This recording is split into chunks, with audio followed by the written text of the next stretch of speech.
White is generally understood to represent the complete absence of color. Of course, this definition is only partly true in reference to pigment-based materials, such as the paint covering the other side of this structure, or the front of this lectern. In fact, what you are seeing is a surface that is reflecting all the colors in the visible spectrum, and thus the lectern appears devoid of color. In terms of light, white represents the combination of all the colors present in the visible spectrum. I am sure you all recall Mr. Roy G. Biv from your middle school earth science class. White light enters the spectrum, and as it passes to the far side of the glass, it is broken up into its component colors: red, orange, yellow, green, blue, indigo, and violet. So, what we actually have is a phenomenon whereby white simultaneously exemplifies the total absence and the total presence of all visible colors. White is everything, white is nothing. This enigmatic quality of white is, I believe, one of the primary reasons that the term has come to be regarded as such a potent symbol, laden with so many connotations and implications through the course of human history. The most prevalent associations made with white are of purity, righteousness, and innocence. In the Western tradition, the white bridal gown is symbolic of the sexual purity of the bride. White is also well represented in English heraldry and the vestments of the Roman Catholic clergy as a potent symbol of virtue. Now, considering these generally positive associations, is it any wonder that the term white has also been adopted as a self-description by the pale-skinned race of people of European descent? Of course, the notion of race has been parsed and reevaluated by biologists and anthropologists and social scientists to the point where it is, by and large, considered a sociological construct rather than an objective indicator of a specific genetic composition. However, this in no way diminishes the manner in which ideas of race, including white and whiteness, have influenced the course of Western history. So, we must ask ourselves, how is it that a group of light-skinned Europeans, who in fact embodied a wide variety of skin tones, ranging from shades of pale pink to light brown, came to refer to themselves as white? This is such a good question that there does not seem to be a clear-cut answer, only various hypotheses. However, it does seem clear that prior to the age of exploration, in Europe, mind you, which arguably began in the early 15th century, group differences were based largely on language, religion, and geography. In the process of charting new trading routes and establishing new trading partnerships to fuel the burgeoning capitalism in Europe, explorers encountered new populations in Africa, Asia, and the Americas. These populations had distinct ethnic features as well as distinct cultural traditions. The irony, of course, is that human beings had been exploring and moving around the planet since the day they first stood upright on the Earth, and from these migrations developed into the various ethnicities that the Europeans were encountering, often for the first time. But we shouldn't diminish the glory of the European explorers. They had their big boats, and they were going to use them, clearly. So, it was during this period that Europeans began to formulate biological rather than cultural definitions and distinctions of race. By distinguishing the proverbial other, embodied by all non-whites, Europeans were establishing rules of engagement that treated these people as culturally, physically, and often mentally deficient in comparison to the cultures of civilized white Europe. These attitudes developed into a patriarchal racism that was evident in colonial attitudes around the globe. Ostensibly, these colonial powers were embarking on a mission to pool the primitives of the world up into the enlightened culture of Europe, despite the fact that they were simultaneously looting them of their land, resources, and even people. The notion of whiteness began to emerge as a means to combine the disparate array of ethnic variations present in Europe at the time into a single categorical distinction of race, excluding all non-white, non-European inhabitants of the planet. Now, the irony, of course, is that this fabricated attempt to explain a difference between the us and the them was, on its face, ridiculous. If one is to accept the notion that race can be defined by hair and skin color, Europe during this period was perhaps the most unhomogeneous region on the planet. In every other region of the world at this time, hair and skin coloration was nearly consistent amongst the indigenous populations. However, in Europe, one could find blonde and red-haired people with fair skin and light eyes in the north, while darker hair and skin tones became more prevalent the further south one traveled. In the end, whiteness has nothing to do with biological justification versus cultural distinction. Being white isn't about the pigment qualities of European skin. Being white is an attempt to remove the objective spectrum of European skin variation and homogenize a disparate continent against the supposed primitives inhabiting the rest of the planet. White goes in, white comes out. And the populations living in the rest of the world, well, they're either ostracized or they're made to work for minuscule wages and, in the worst scenarios, for free.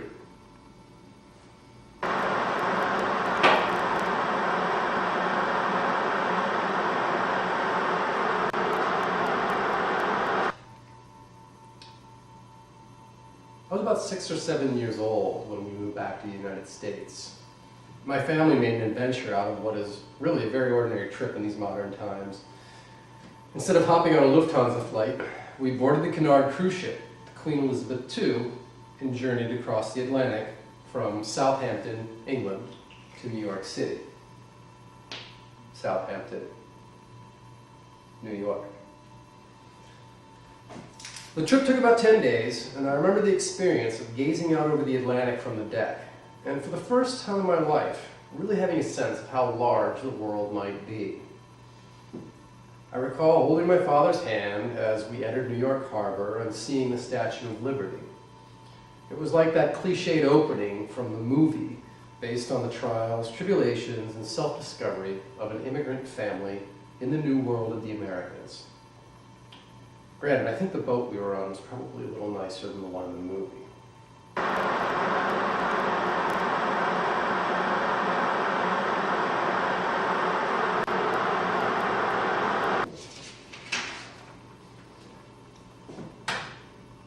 Unbeknownst to me at the time, as a young child growing up in Stuttgart, Germany,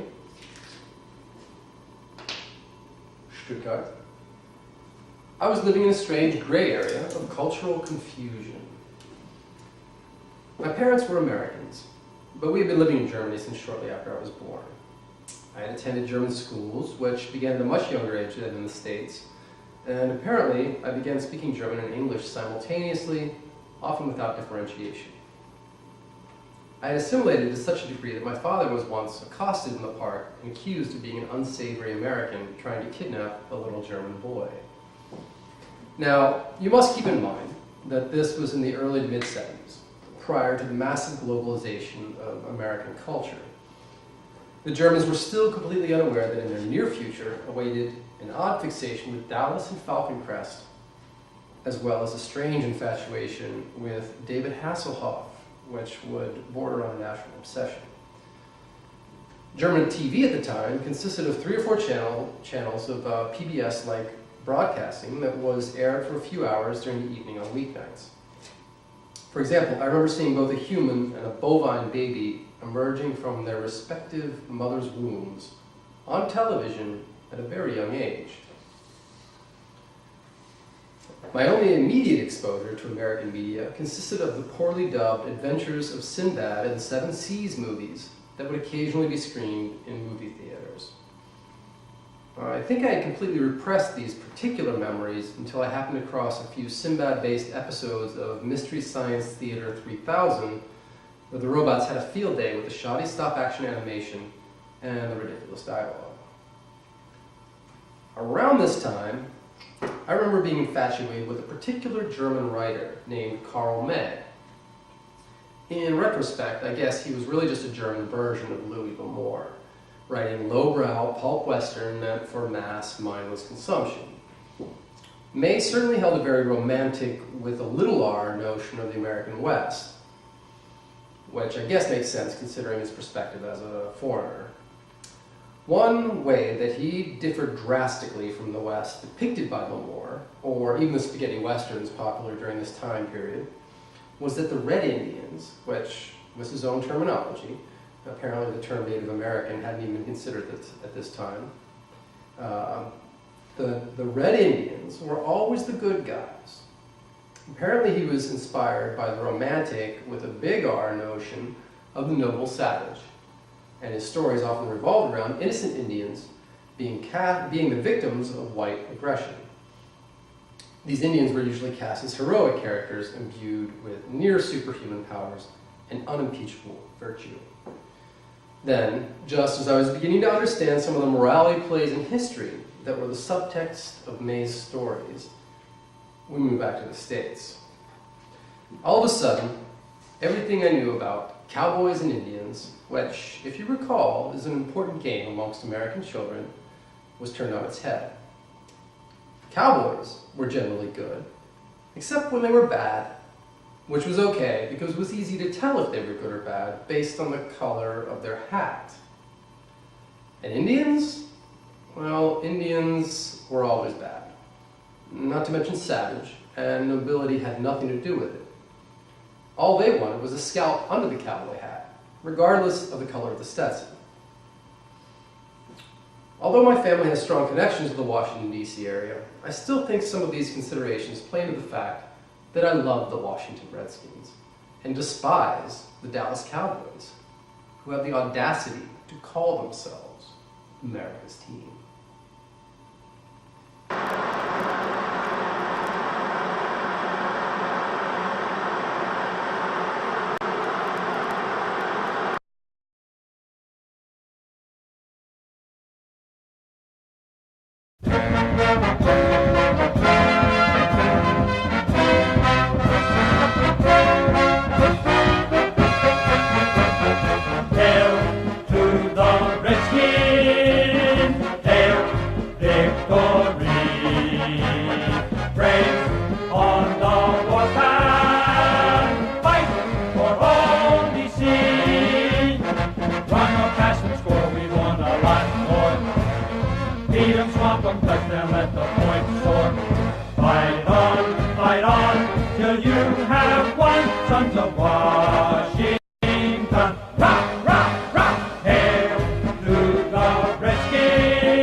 In 1977, at the age of 6, I experienced my first recognition that the world does not present itself uniformly or universally. Shortly after moving to the US from Europe, I recall having a sandwich made for me while visiting at the home of a friend. It was there that I saw a loaf of enriched white Wonder Bread for the very first time. The tan, perfectly formed loaf, with its consistently sized and shaped slices, let alone its pillowy texture, struck me as exotic. Could this plastic packaged fluff really share a common moniker with the crusty, paper-wrapped bread that had nurtured me through my youth? Needless to say, this experience was the first of many episodes of confusing cultural observations. At the time, I was old enough to recognize the difference, yet too young to appreciate its significance.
Before he passed, my grandfather, Joseph, imparted 2 tidbits of wisdom to me from his vast storehouse of life experiences. Lesson number 1 was to always have a firm handshake. Please note that this lesson was probably more important in an era that predated our current affinity for a variety of hand and head gesture-based greetings. Although I must say, despite the fact that I don't want to buy into the hype, the traditional handshake is still the preferred method of greeting when you are trying to get the big stuff done. Lesson number 2 was that human beings should approach all aspects of their existence as creative, possibly even artistic endeavors. By utilizing creative rather than destructive energy, anyone is capable of effecting positive change in their own existence, and as a result, in the world at large. While this concept might seem ridiculous and anachronistic in our current cultural landscape, just think what the world would be like if everyone thought this way. My grandfather was also very proud that no Balderston had ever been sent to prison or held an elected public office.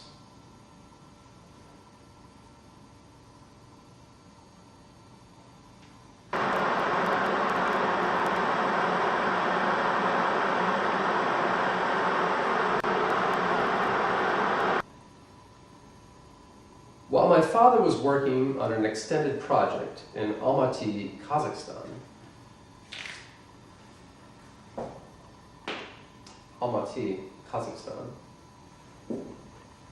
he fell in love with and married a Kazakh woman. Her name was Takshan, and eventually she moved back to the States with my father and her daughter, Amina. This was, I imagine, a very challenging transition for them. They were moving from a post-Soviet society into a foreign, capitalistic society.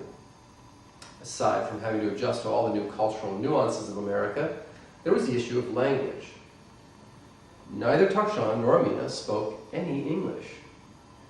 Needless to say, my sister Amanda and I were not able to converse with them in their native tongue of Kazakh, nor Russian.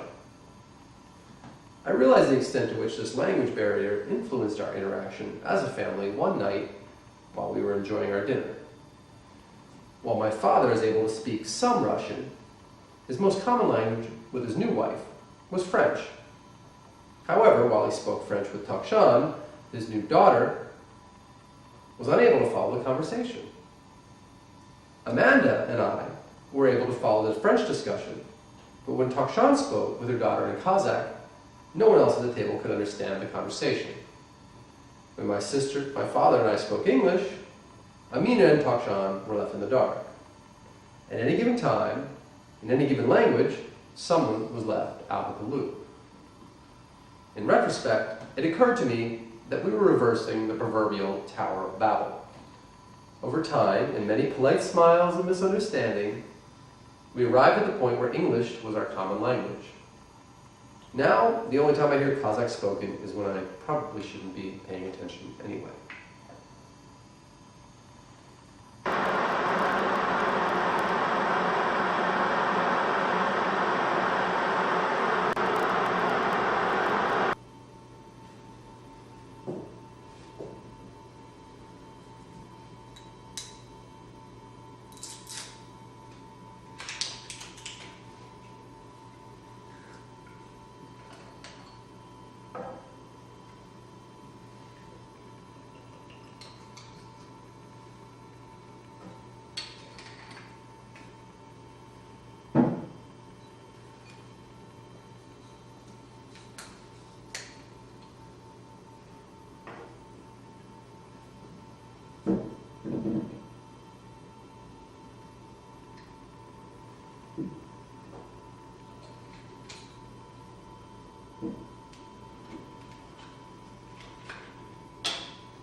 child, I would frequently visit the Smithsonian Institution in Washington, D.C. with my father.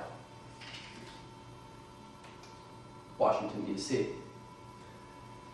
He would take a break from his work, and we would meet at one of the various museums for an hour or two of educational perusing. I seem to recall that our most frequent destination was the Museum of Natural History. Now, of course, this museum housed all manner of exciting exhibitions for the stimulation of a young mind, ranging from dinosaurs to diamonds, with plenty of stuffed dead animals in between. However, one of my most unusual memories of this museum was in the wing that covered all of the various cultures of the world, with a particular emphasis, of course, on the indigenous and aboriginal populations.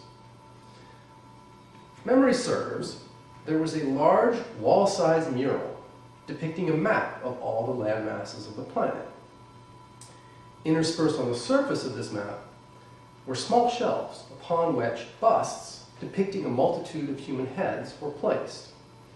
Each bust was meant to exemplify the specific ethnic features of the population of their respective countries or regions.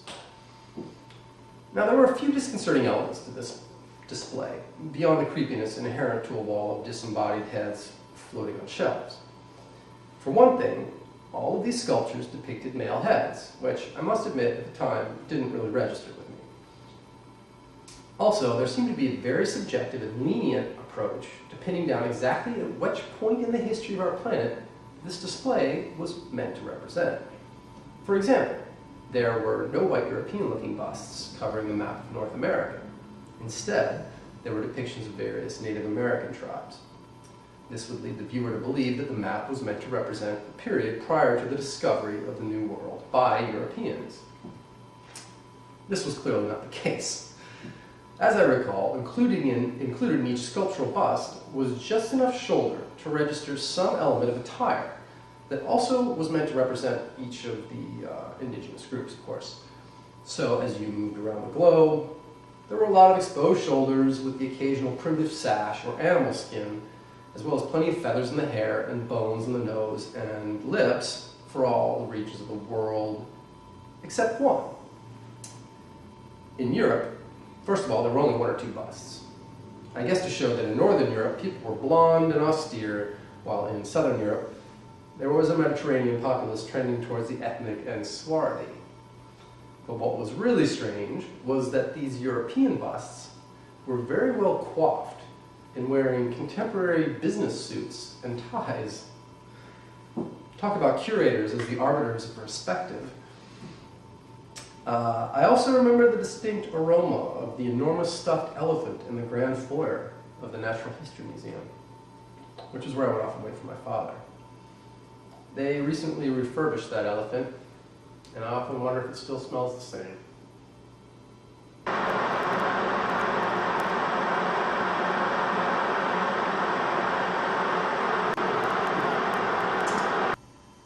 I went to high school in a small, picturesque bedroom community of Cincinnati, Ohio.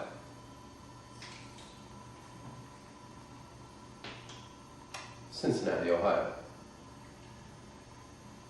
This community was located just across the Ohio River in northern Kentucky. It was a fairly insular commuter town located closer to downtown Cincinnati than the suburbs in Ohio. The residents of this town were generally middle to upper middle class, and they were very proud of their exceptional public school system. Now, it's almost a cliche, but beneath the veneer of suburban resplendence, there was an ominous underbelly. One of the most perplexing things I noticed when I arrived for my first day of school was that the student body was completely homogeneous.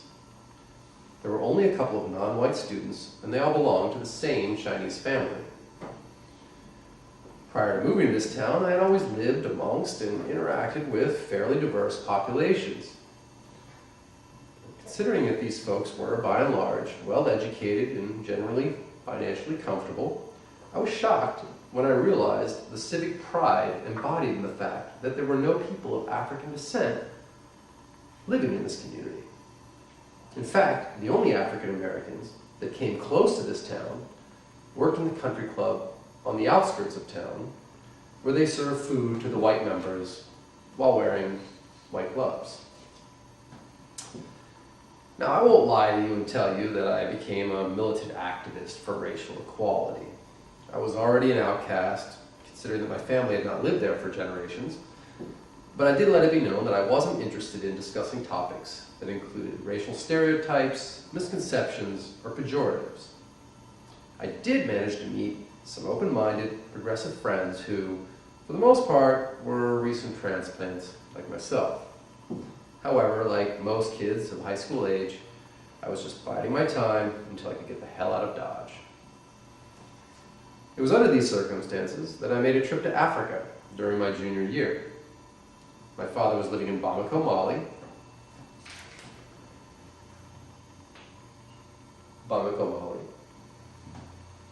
At the time, and I spent a summer visiting him there. It was, to say the least, an eye-opening experience. Having spent time in Europe, I considered myself to be fairly well-traveled at this point in my life, so I left the States with a naive confidence that culture shock would not be an issue for me. But from the time I stepped off the plane and onto that sweltering tarmac, all of my preconceived notions about the world were challenged. Mali was, and still is, one of the poorest countries in the world. But amidst the obvious third world squalor, there was a thriving culture steeped in centuries of history. The proverbial city of Timbuktu,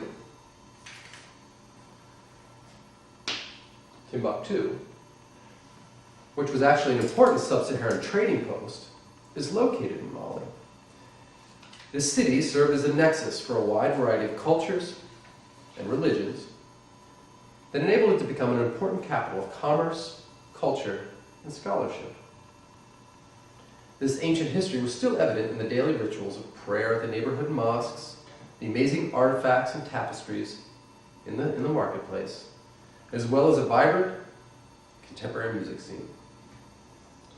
However, I once again became aware of the subtext of my surroundings. Through discussions with members of the American expatriate community, I began to understand just how entrenched the interests of the U.S. government were in this seemingly unimportant corner of the world.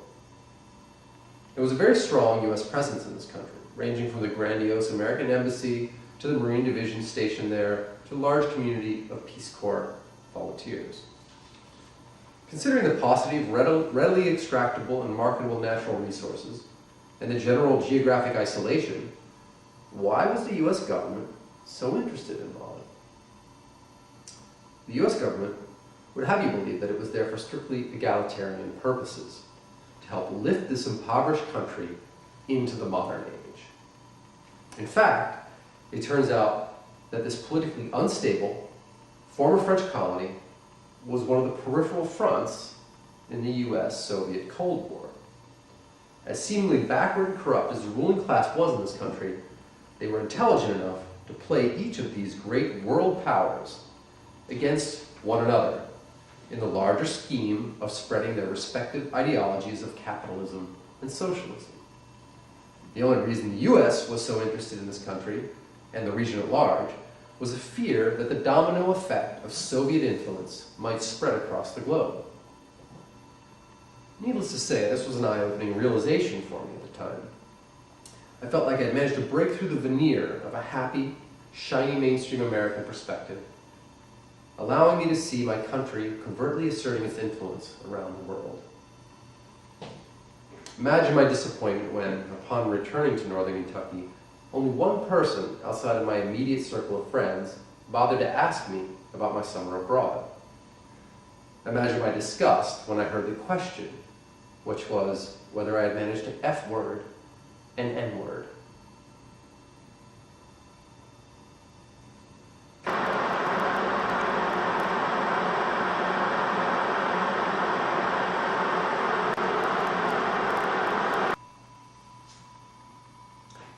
A few years after the end of the war, I had the privilege of visiting Sarajevo, Bosnia.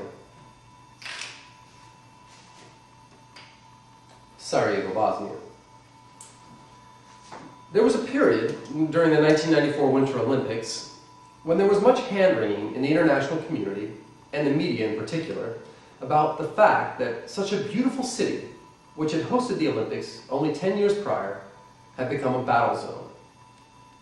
While the coverage was heartfelt, it only told part of the story. Sarajevo was the cultural jewel of what had been Yugoslavia. It was the place where the intellectual, creative, and religious elite congregated to develop an inspired amalgam of Eastern and Western traditions. In fact, all three of the major religions represented in the former Yugoslavia, Eastern Orthodox, Roman Catholic, and Islam, had managed to maintain a harmonious balance during the period following World War II up until the conflicts that tore the country apart. This balance was maintained by the post-World War II reign of Tito, who was considered a benevolent dictator. Tito is generally credited with keeping a lid on the centuries-old ethnic and religious turmoil that had roiled the Balkans since the days of the Byzantine Empire. Beneath his soft mantle of non-aligned market socialism, Tito managed to create a Yugoslav identity that transcended the historic ethnic and religious identities of the region. His only repressive tendencies were imposed against those engaged in nationalistic insurrections. Following his death in 1980, Yugoslavia underwent a period of instability during which ethnic tensions began to split the cultural scenes along historic and religious borders. Beginning in the early 1990s, the dissolution of Yugoslavia prompted a series of wars enacted from Belgrade, Serbia,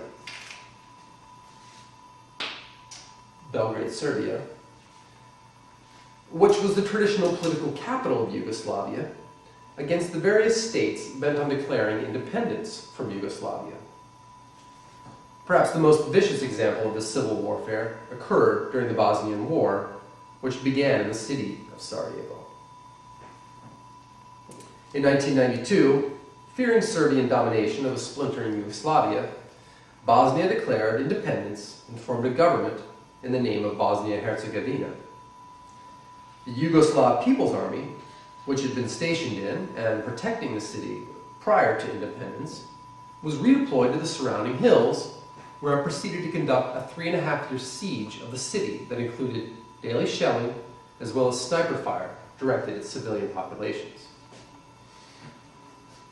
One of the earliest casualties of the war involved incendiary bombs that were intentionally directed at the Bosnian National and University Library. This library held over 1.5 million books, as well as over 155,000 rare books and documents. It was essentially the national archive of Bosnia and a potent symbol of Sarajevo's long history of intellectual excellence, as well as its multicultural past. The library burned for 3 days. Sarajevo's Oriental Institute and Bosnia's National Museum were subsequently targeted. It would seem that a very important component to the war involved erasing any account of a unified, tolerant society. After roughly 12,000 civilian deaths and countless wounded, a UN-brokered peace accord was signed in Dayton, Ohio.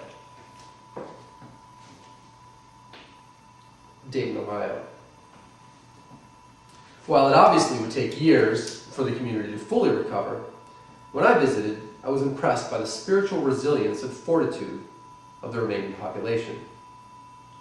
There were still many visible signs of the siege, including shell-pocked streets and blown-out buildings, but businesses and markets were open, and the walking street was filled at night with families, teenagers, and couples eating ice cream and making the scene. Some of the more prominent pedestrians on this central promenade were the United Nations forces that were still stationed as protectors in and around the city. Tensions were relatively low, so while they still traveled around the city in groups, they were usually wearing their casual military attire, which consisted of standard-issue olive green uniforms. Since the soldiers of these UN units came from a variety of participating countries, they were required to wear the same clothing, with the notable exception of their headgear. Each of the soldiers was allowed to wear the casual military hat of their respective countries. After a while, I was able to discern the Germans from the French, from the British, from the Americans, based on their caps. And it occurred to me that this system was very much like the NFL Pro Bowl, which is essentially the all-star game for the NFL, held at the end of each football season in Honolulu, Hawaii. Honolulu, Hawaii. The AFC, or the American Football Conference, All-Stars wear their red uniforms, and the NFC, or National Football Conference All-Stars, wear their blue uniforms. But each player gets to wear the helmet of their regular season teams. Isn't it amazing when real life parallels entertainment?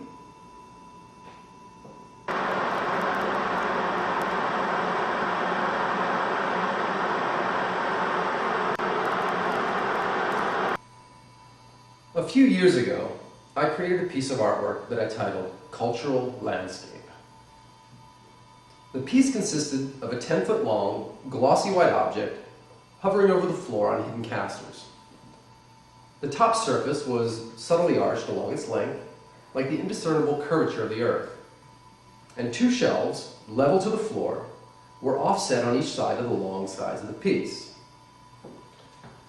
While the piece was generally well received, many viewers chose to read it as a minimalist object, which seems to be the easiest association when something is simple of form and painted white.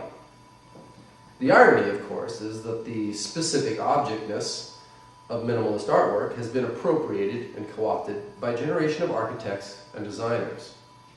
It used to be that minimalist objects meant nothing beyond their shape in space. Now, minimalism has a meaning, and the meaning is generally white, slick design objects available at retailers ranging from the MoMA store to Target. Minimalism has become synonymous with contemporary design, which is great because those folks in the 60s and 70s who were producing minimalist art in the first place were supposedly making such a big statement about the tenets of modernism with a big M. 40 years later, minimalism is a futuristic fashion sense that trends towards the bland but still manages to pull in the big retail dollars. It's everywhere, and people don't even notice. For these reasons and more, I was overjoyed by the other common association made with the piece, which was that it reminded people of a sarcophagus. If anything, my floating landscape of an art object was the deathbed of minimalist design. That is why I had to kill it. Actually, I had to kill it anyway, because I was in a period of creating large, unwieldy objects and installations that were eminently impractical past the expiration date of whatever show or event for which they were created. I guess you might say that this very piece falls into that category.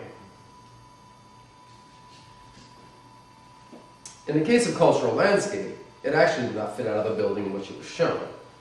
But for the sake of the story, let's pretend that I demolished the piece because in my heart, I knew it was the right thing to do. Despite all of my experience trashing my own work, I had never felt the need to document the destruction of any of my previous pieces.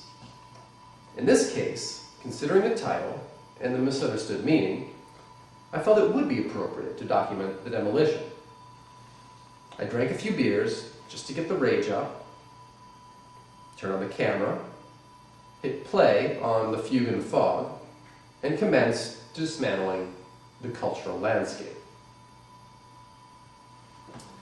But then a strange thing happened on the way to the landfill.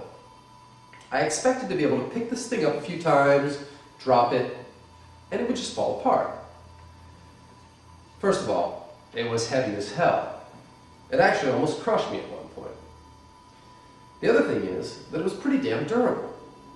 It was only made of 2x4s, sheetrock, and plaster, but the thing took a long time to take apart.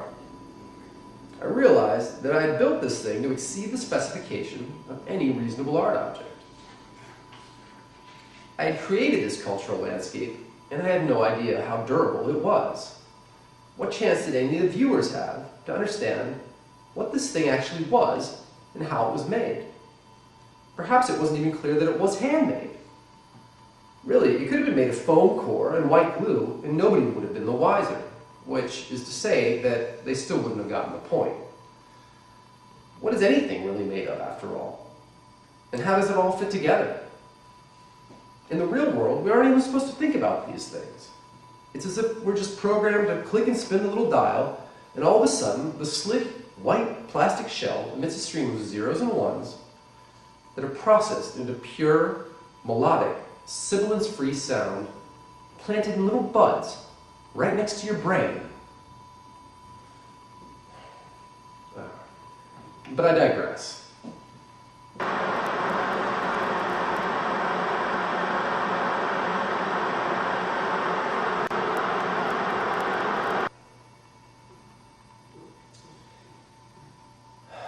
As I was saying, the process of taking apart cultural landscape prompted me to contemplate the relationship between the manner in which I was producing my work and the information that was available to the viewer in terms of understanding what was visible in the final product. I realized that by creating objects that were perfectly finished, smooth and well painted in high-gloss white, I was simply following the pattern of what we see everywhere in the everyday world. In our visual culture, the viewer is not challenged to look beyond the surface sheen of the slick advertising, fashion, design, and architecture that make up our own everyday cultural landscape. All of these things are created to distract the viewer from inquiring into what these things really are, the ideas and attitudes behind them, where they come from, how they are maintained, and how they managed to come into existence in the first place. Unlike natural phenomenon, all components of human production are inherently intentional. They do not just spontaneously occur. They are social templates with underpinnings based on history, psychology, language, religion, etc., that are involved in supporting the surface that we understand to embody our literal and metaphorical cultural surroundings. I began to understand an interesting parallel between these ideas and the materials that I have been using in my own creative process. For the last few years, my primary art supply source has been the hardware store. I think this makes me a Home Depotist, for those of you that like to think in terms of nifty artistic movements with tidy little titles. Now, many of these hardware-based materials are designed so that when they are combined into systems of construction, the results manifest themselves as a consistent methodology of creation. For example, the proper process of building a wall is predicated on the framing studs being 16 inches apart on the center. This allows a 48 by 96 inch panel of sheetrock to be attached to, and therefore supported by, 4 framing studs at 0, 16, 32, 48 inches apart.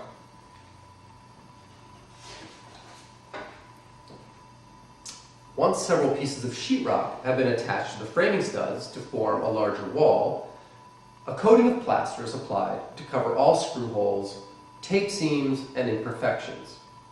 The plaster is then sanded smooth so as to be indistinguishable from the surrounding sheetrock surface once the finish of decorative paint is applied.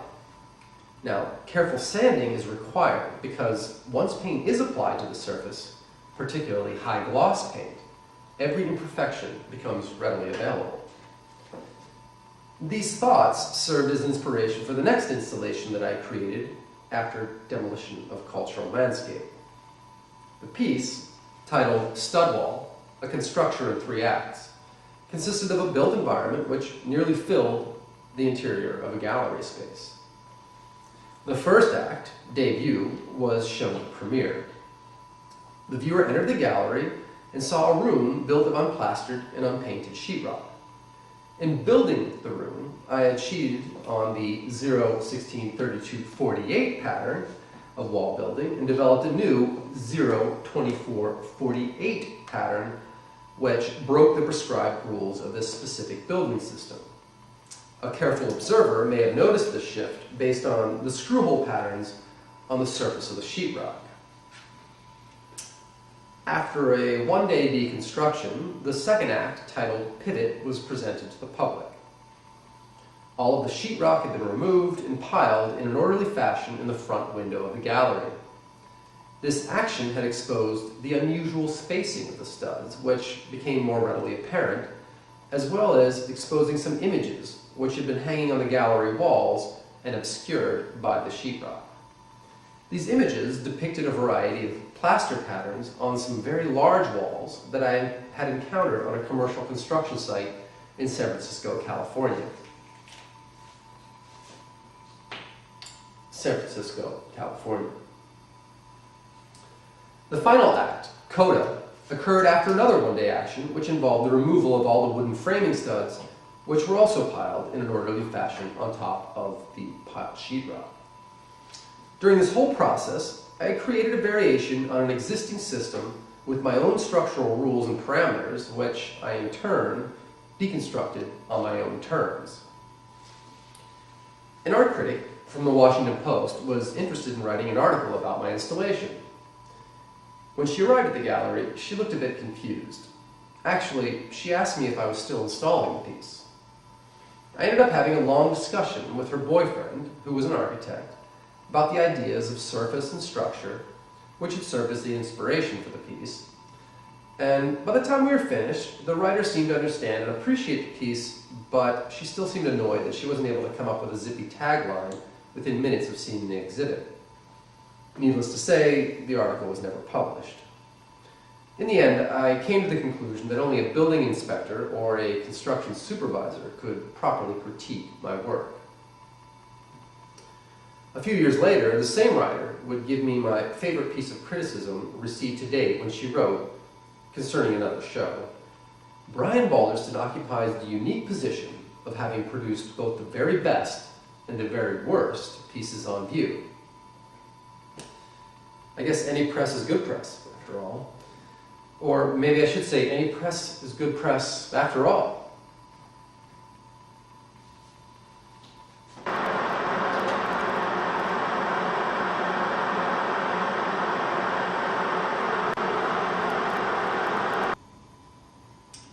I remember flying in an airplane with my parents as a young child.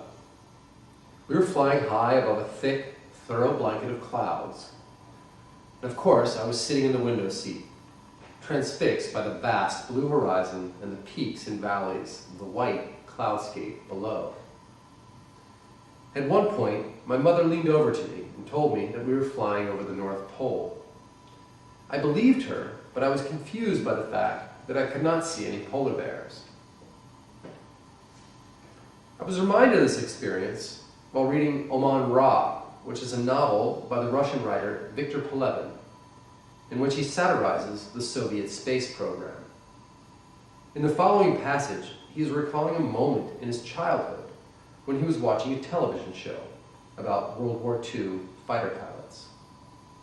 Pelevin writes, "At that point, I stopped taking in the action on the screen. I was struck by the sudden thought, or not even a thought, merely its faintly registered shadow, as though the actual thought had floated past close to my head, only catching it with its edge.